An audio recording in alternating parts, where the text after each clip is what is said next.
Bismillahirrahmanirrahim, wassalatu wassalamu ala ashraf al-mursalin. Bienvenue dans votre chaîne éducative Top Maths avec la leçon calcul intégral, l'exercice 2.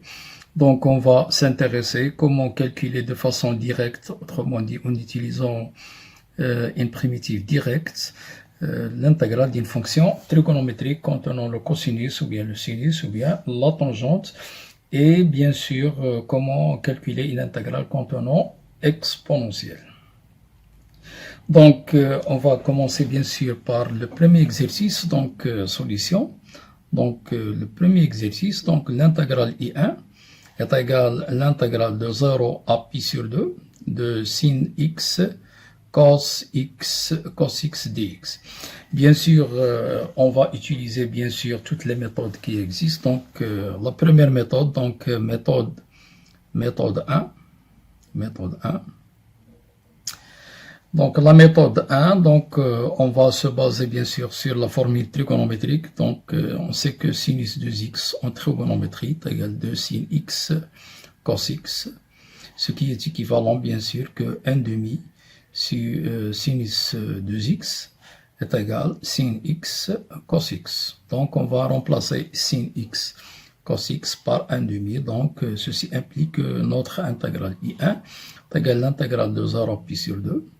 Donc, 1 demi sinus 2x dx. Et par linéarité de l'intégrale, donc on fait sortir le 1 demi. Donc, il nous reste l'intégrale de 0 à pi sur 2 sinus 2x dx. Or, les primitives de sin ax plus b, bien sûr, c'est moins 1 sur a, cosinus, bien sûr, ax plus b. Donc, une primitive de sinus 2x, donc c'est moins 1 demi cosinus 2x, entre 0 pi sur 2. Et on a déjà dit, lorsqu'on a une constante à l'intérieur du crochet, donc on l'a fait sortir pour alléger, bien sûr, les calculs, donc nous aurons moins 1 quart et il nous reste cos 2x entre 0 et pi sur 2, donc qui est égal bien sûr moins 1 quart cosinus bien sûr pi, 2 fois pi sur 2 c'est pi, moins cos 0. Or cosinus pi est égal à moins 1, cos 0 est égal à 1, donc moins 1 c'est moins 2, donc c'est 2 quarts, on simplifie par 2, c'est 1 demi. Donc voilà la première méthode bien sûr.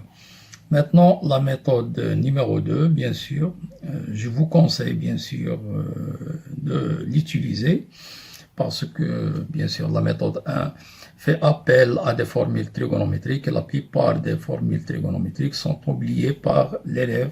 Donc, la méthode 2, bien sûr, se base sur l'observation, il faut observer. Donc, on constate que I1 est égal à l'intégrale de 0 à pi sur 2. Bien sûr, cosinus, ce n'est rien d'autre que la dérivée de la fonction sinus. Donc, on va remplacer cos x par sin x prime multiplié par sinus x. Donc, à la puissance 1 dx. Et dans ce cas, on a bien sûr la fonction à l'intérieur de l'intégrale, il est de la forme u' à la puissance r, et ces primitives, bien sûr, sont 1 sur r plus 1, ux à la puissance r plus 1, donc primitive de cette fonction, c'est 1 sur 1 plus 1, sinus x à la puissance 1 plus 1, entre 0 et pi sur 2. Donc, est égal à 1 demi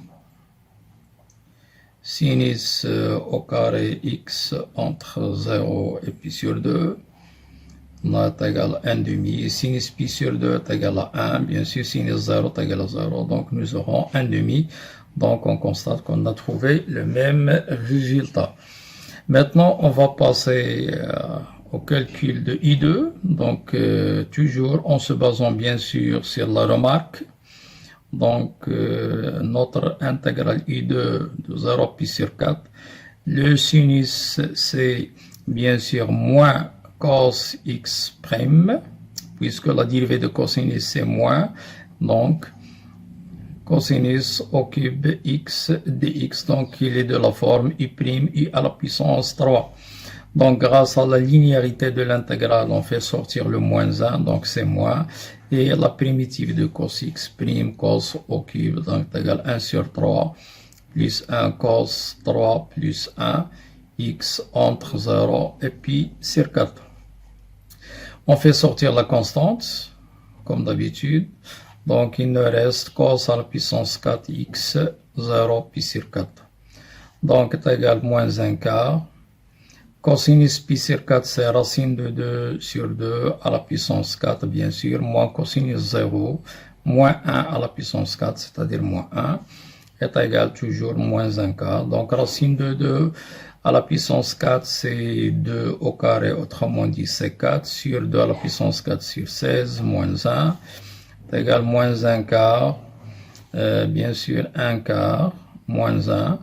Donc, nous aurons donc moins 3 quarts, donc c'est 3 16e. Donc, c'est la valeur finale de l'intégrale I2. Donc, vous constatez bien que l'observation est un astuce précieux dans le calcul des intégrales. Donc, il faut toujours faire attention et bien observer la fonction, bien sûr, à l'intérieur de l'intégrale. Maintenant, on va passer bien sûr, au calcul de l'intégrale I3. Donc, I3 est égal 0 pi sur 4 tangente carré x dx. Là aussi, il faut que l'élève, bien sûr, observe bien la fonction qui est à l'intérieur, tangente carré. Or, donc, tangente carré nous fait penser à la dérivée de la fonction tangente, puisque la dérivée de la tangente a deux expressions. 1 plus tangente carré ou bien 1 sur cos carré. Donc, bien sûr, la plus utilisée, c'est 1 plus tangente carré. Or, nous disposons de tangente carré. Il nous faut 1. Donc, on va ajouter et retrancher en même temps le 1. Donc, est égal 0 à pi sur 4. Donc, on va ajouter le 1 et le retrancher. Donc, 1 plus tangente carré pour compléter, bien sûr, la dérivée de la tangente et retrancher en même temps. Donc, le tout entre crochets dx.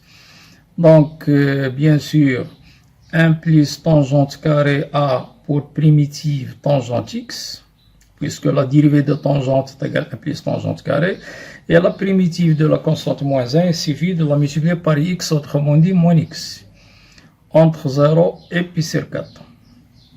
C'est égal tangente pi sur 4, 1, moins pi sur 4, moins tangente 0, moins 0, est égal à 0. Donc, le résultat final, c'est 4 moins pi sur 4. Passons maintenant à l'intégrale I4. I4. Donc, là aussi, il y a deux méthodes. Bien sûr, il y a une méthode qui est trop longue. Pour le moment, on ne va pas l'appliquer. C'est de linéariser sinus au cube, c'est-à-dire se débarrasser de l'exposant. Donc, il y a trop de calculs. Il y a une méthode, bien sûr, qui est courte. Il suffit de décomposer sin au cube x est égal 0 pi sur 3. Donc, on va l'écrire, bien sûr, sin carré d'après les règles de la puissance, multiplié par sin x dx. Or, d'après la relation fondamentale du calcul trigonométrique, sin carré x plus cos carré x est égal à 1. Donc, nous aurons donc 0 pi sur 3. Sin carré, on va la remplacer par 1 moins cos carré x fois sin x. Donc, nous aurons finalement l'intégrale de 0 pi sur 3, donc sin x moins sin x cos carré x dx. Donc, toujours égal à l'intégrale de 0 pi sur 3, donc sin x. Or, moins sin x, ce n'est rien d'autre que la dérivée de cos x, donc on va la remplacer par cos prime x fois cos x le tout au carré. Donc, il est de la forme i' à la puissance r. Donc, les primitives de sinus x, c'est moins cos x. Et la primitive de cos prime cos x au carré, c'est 1 tiers cos au cube x entre 0 et pi sur 3. Donc, c'est égal moins cos pi sur 3, autrement dit moins 1 demi, plus 1 tiers Donc, moins cos pi sur 3, donc 1 demi, pardon, au cube, moins l'image, donc moins cos 0, moins 1 avec le moins, c'est plus 1, moins 1 tiers, est égal. Est égal moins 1 demi, bien sûr, plus, donc 8 fois 3, donc plus 1 sur 24. 3 moins 1, plus 2 tiers, plus 2 tiers. Donc, 4, bien sûr, moins 3, c'est un sixième, plus un 24e. On va rendre au même dénominateur, donc on multiplie par 4, donc c'est 5 sur 24. Donc voilà la partie numéro 1 de l'exercice 2. Soyez au rendez-vous pour la partie numéro 2. Bon courage et bonne continuation. لا تحرمونا من صالح دعواتكم لنا ولوالدينا وأولادنا ولمن علمنا ولجميع المسلمين. نستودعكم الله الذي لا تضيع ودائعه. السلام عليكم ورحمة الله تعالى وبركاته.